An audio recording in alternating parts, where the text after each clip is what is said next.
ఇప్పుడు మనం విద్యుత్ ప్రవాహము కరెంట్ అంటే ఏంటో తెలుసుకుందాం.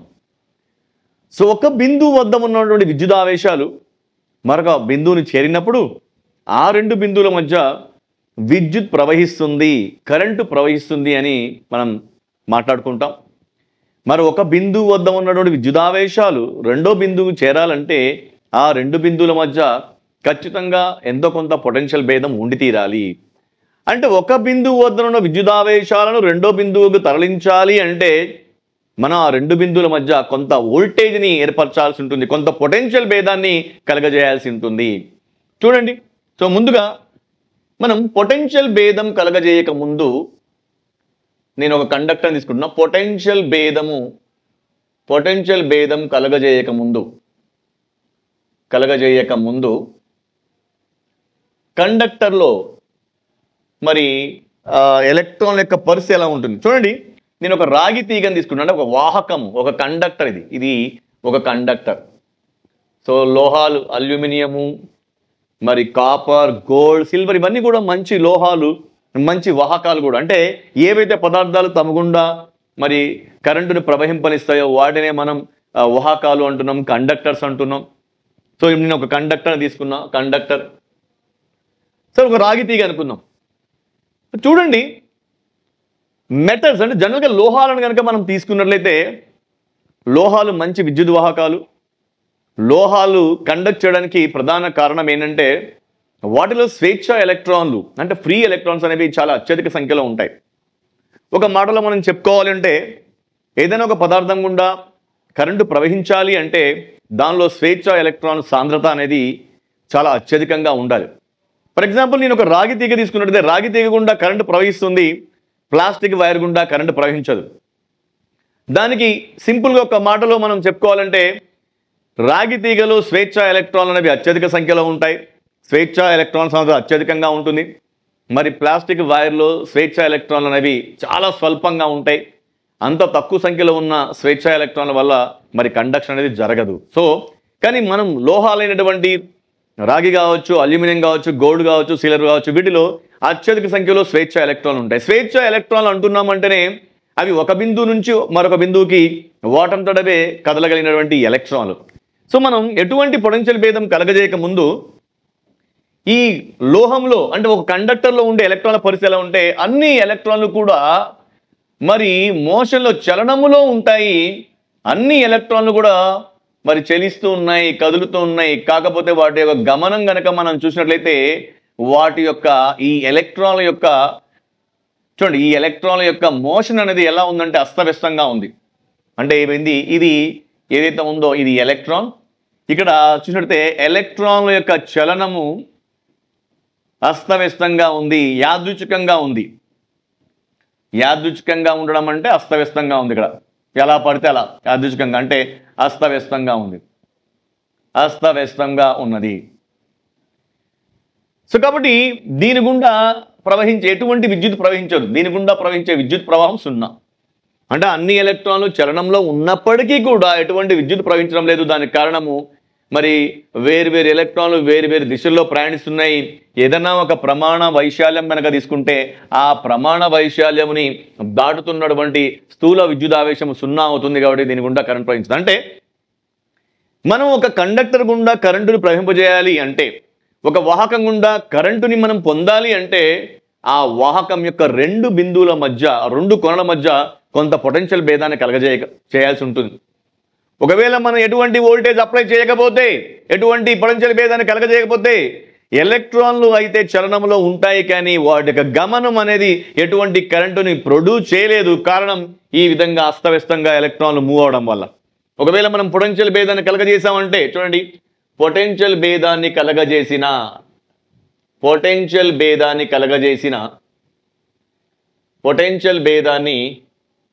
కలగజేసినట్లయితే రెండు కొనల మధ్య ఏమవుతుంది? సో అదే కండక్టర్ తీసుకుంటున్నాం, నేను అదే వాహకాన్ని తీసుకున్నాం.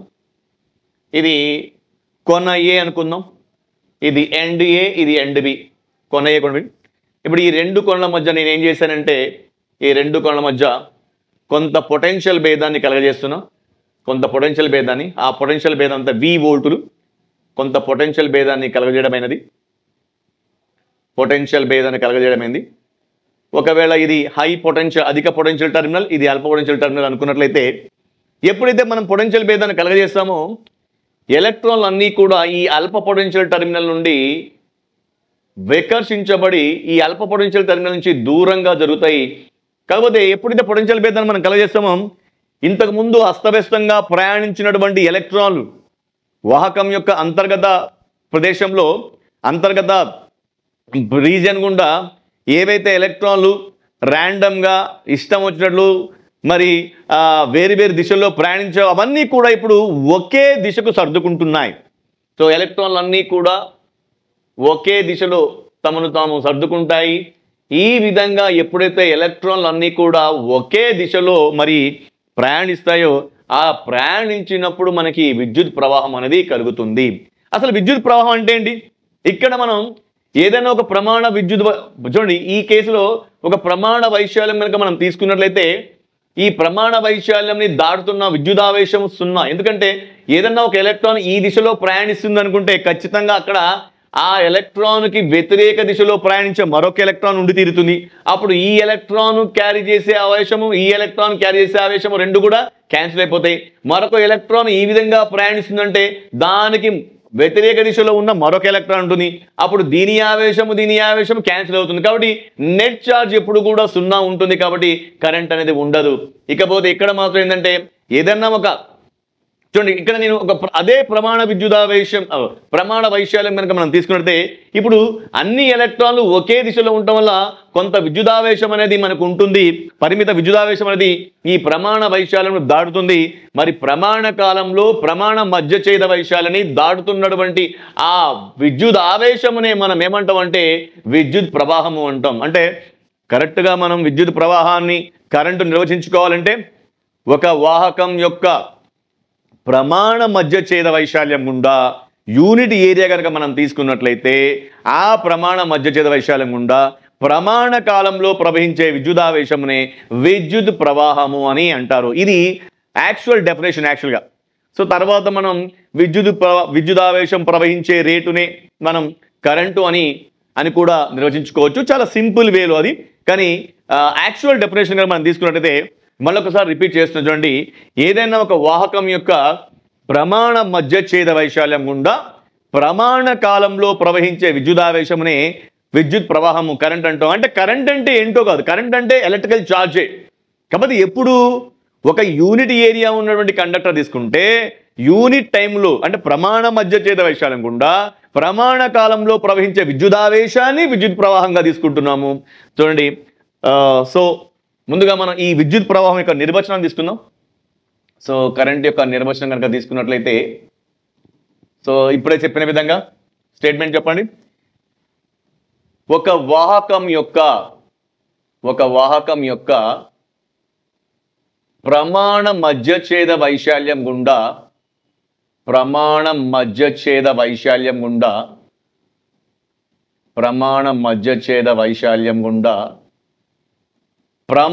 కాలంలో అంటే ప్రమాణ కాలం అంటే జనరల్గా ఒక సెకండ్ కాలంలో ప్రమాణ మధ్యఛేద వైశాల్యం గుండా ప్రమాణ కాలంలో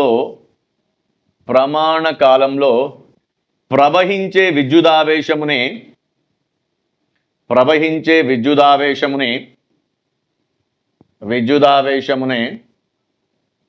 విద్యుత్ ప్రవాహము అంటారు.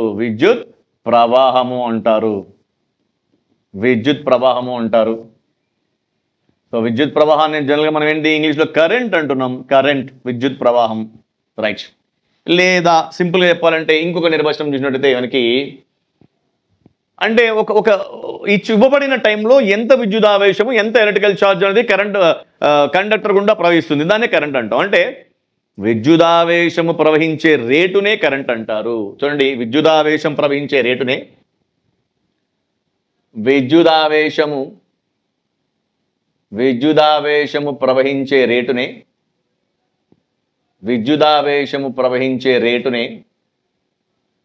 రేటునే మనం అంటాం విద్యుత్ ప్రవాహము అంటాం. విద్యుదావేశం ప్రవహించే రేటునే విద్యుత్ ప్రవాహము అంటారు. సో మరి విద్యుత్ ప్రవాహం ఫార్ములా ఏంటి చూడండి, విద్యుత్ ప్రవాహము ఈజ్ ఈక్వల్ టు, అంటే మనం ఇక్కడ మనం క్లియర్గా, సో ఇక్కడ మనం చూసినట్లయితే ఒక యూనిట్ ఏరియా తీసుకుందాం, ఒక ప్రమాణ మధ్యఛేద వైశాల్యం తీసుకుంటే దీని కూడా ఎంత ఛార్జ్ క్రాస్ అవుతా ఉంది, ఎంత విద్యుదావేశం ప్రవహిస్తుంది, అది మనం తీసుకున్న ఒక సర్టన్ టైంలో, అంటే ప్రమాణ కాలంలో ప్రవహించే విద్యుదావేశమే మనకేమవుతుంది, విద్యుత్ ప్రవాహం అవుతుంది, విద్యుత్ ప్రవాహం. సో విద్యుత్ ప్రవాహము ఈజ్ ఈక్వల్ టు, సో విద్యుత్ ప్రవాహం అంటే ఏంటి, విద్యుదావేశమే. విద్యుత్ ప్రవాహం అంటే సింపుల్గా చెప్పుకోవాలంటే మనకి విద్యుదావేశము. కానీ ఏ విద్యుదావేశం అది, ప్రమాణ కాలంలో ప్రమాణ మధ్యఛేద వైశాల్యం గుండా ప్రవహించే విద్యుదావేశం. సో విద్యుత్ ప్రవాహం ఈజ్ ఈక్వల్ టు విద్యుదావేశము బై కాలము. మరి విద్యుత్ ప్రవాహం is equal to I is equal to విద్యుదావేశము Q by T. So current is equal to charge by time. విద్యుత్ ప్రవాహం ఈజ్ ఈక్వల్ టు విద్యుదావేశం బై కాలము, I is equal to Q by T. లేదా ఇక్కడ చూడండి, ఒకవేళ మనం తక్కువ టైంని కన్సిడర్ చేసినట్టయితే తక్కువ కాలంలో ఆ ప్రమాణ మధ్యఛేద వైశాల్యంని మరి దాటే విద్యుదావేశము తక్కువగా ఉంటుంది. నేను ఎక్కువ సమయాన్ని తీసుకున్నట్లయితే ఎక్కువ కాలంలో, అంటే నేను 1 సెకండ్లో కన్సిడర్ చేస్తే ఆ ప్రమాణ మధ్యఛేద వైశాల్యం దాటే విద్యుదావేశం కొంత ఉంటుంది. 5 సెకండ్లు తీసుకుంటే ఆ ప్రమాణ వైశాల్యం దాటే విద్యుదావేశం అయితే పెరుగుతుంది. అంటే కాలం మారిందంటే విద్యుదావేశం కూడా, అంటే ఆ కండక్టర్లో ఆ వైశాల్యం దాటుతున్నటువంటి ఆవేశం కూడా ఏమవుతుంది, మారుతుంది. అంటే సో టైం మారినట్లయితే, టైంలో మార్పు వచ్చినట్లయితే డిటి అంటే కాలములో మార్పు, టైంలో చేంజ్, కాలం మారినట్లయితే మరి ఆ మధ్యఛేద వైశాల్యం దాటే ఆవేశం కూడా మారుతుంది. I is equal to DQ by T అనేది మామూలు రూపము. మరి డిఫరెన్షియల్ రూపంలో ఏంటంటే I is equal to DQ by DT. ఏది ఏమైనప్పుడు కూడా కరెంట్ ఈజ్ ఈక్వల్ టు విద్యుదావేశము బై కాలము. చూడండి, ఇక్కడ ఇప్పుడే మనం నిర్వచించాము కరెంటు లేదా విద్యుత్ ప్రవాహము. So I is equal to Q by T. So విద్యుత్ ఆవేశానికి ప్రమాణం వచ్చేసి మనకు కూలుం బై కాలానికి ప్రమాణం వచ్చేసి సెకండ్. ఈ కూలుం బై సెకండ్ నే మనం దేనిగా పరిగణిస్తామంటే యాంపియర్గా పరిగణిస్తాము. దేనిగా పరిగణిస్తాం, ampere. So 1 ampere is equal to 1 కూలుం by 1 second. 1 కూలుం by 1 second. 1 ampere is equal to 1 కూలుం by 1 second. అంటే మనకు ఆంపియర్ యొక్క అర్థం ఏంటి అంటే, ఒకవేళ ఒక కండక్టర్లో 1 సెకండ్ కాలంలో కనుక 1 కూలుం విద్యుదావేశం ప్రవహించింది అనుకోండి, ఆ కరెంటునే మనం 1 ఆంపియర్ అంటాం. అంటే ఒక కండక్టర్ యొక్క మధ్యఛేద వైశాల్యం గుండా 1 సెకండ్ కాలంలో 1 కూలుం విద్యుదావేశం ప్రవహిస్తే ఆ కరెంటునే మనం 1 ఆంపియర్గా తీసుకుంటాం. ఏది ఏమైనప్పుడు కూడా కరెంటుకు ప్రమాణము, విద్యుత్ ప్రవాహానికి, కరెంట్ లేదా విద్యుత్ ప్రవాహానికి ప్రమాణం వచ్చేసి, విద్యుత్ ప్రవాహమునకు ప్రమాణము ampere. Ampere is equal to ఏంటి, 1 ampere is equal to 1 కూలుం by 1 second. So ampere. So మనం విద్యుత్ ప్రవాహాన్ని నిర్వచించుకోవడం జరిగింది. ఒక వాహకం యొక్క ప్రమాణ మధ్యఛేద వైశాల్యం గుండా ప్రమాణ కాలంలో ప్రవహించే విద్యుదావేశంనే విద్యుత్ ప్రవాహం అంటారు. లేదంటే విద్యుదావేశం ప్రవహించే రేటునే విద్యుత్ ప్రవాహం అంటారు. అంటే ఇచ్చిన సమయంలో ఎంత విద్యుదావేశం ప్రవహిస్తూ ఉంది అనేది మనకు కరెంటును తెలియజేస్తుంది. ఆ కండక్టర్ గుండా విద్యుత్ ప్రవాహాన్ని తెలియజేస్తుంది. ఏది ఏమైనప్పటికీ కూడా విద్యుత్ ప్రవాహాన్ని ఆంపియర్లలో కొలుస్తారు. 1 ampere is equal to 1 కూలుం by 1 second. ఒక చిన్న ప్రాబ్లం చూద్దాం. సో చూడండి, ఇక్కడ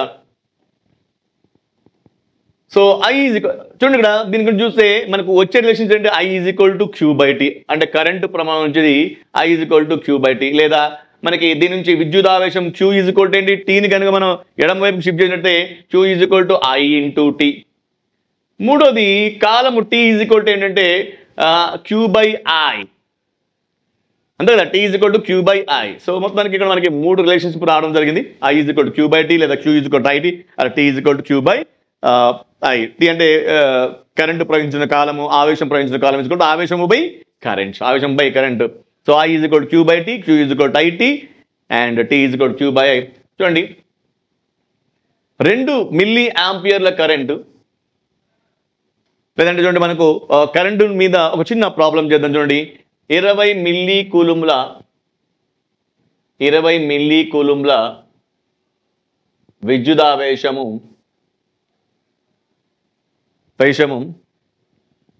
5 సెకండ్ల పాటు ఒక వాహకం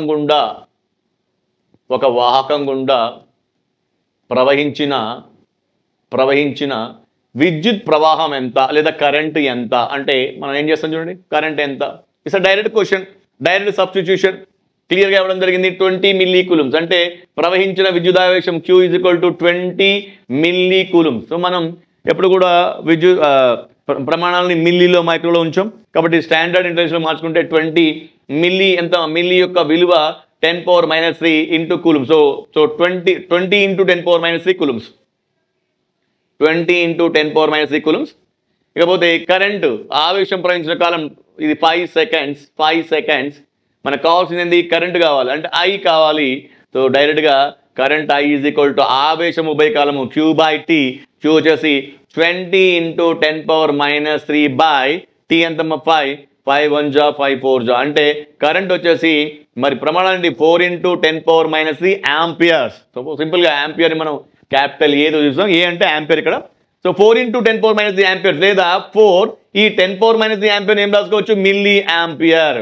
4 మిల్లీ యాంపియర్ అంటే దీన్ని కన్వర్ట్ చేయకుండా డైరెక్ట్గా 20 మిల్లీ కూలుమ్ తీసుకున్నాం అనుకోండి. మిల్లీ కూలుమ్లు మీరు తీసుకున్నారంటే నేరుగా మనకి వచ్చే కరెంట్ దేంట్లో వస్తుంది, మిల్లీ యాంపియర్లోనే వస్తుంది. అంటే అప్పుడే కదా 20/5 డైరెక్ట్గా 5 1 5 4 అంటే ఇక్కడ నువ్వు నేరుగా మిల్లీ కూలుములు తీసుకుంటే మనకు వచ్చేది కూడా మిల్లీ యాంపియర్లో ఉంటుంది. సో 4 ఇంటూ 10⁻³ యాంపియర్ లేదా 4 మిల్లీ యాంపియర్లు. సో ఏది ఏమైనప్పుడు కూడా కరెంట్ = ఆవేశం బై కాలము I = Q/T.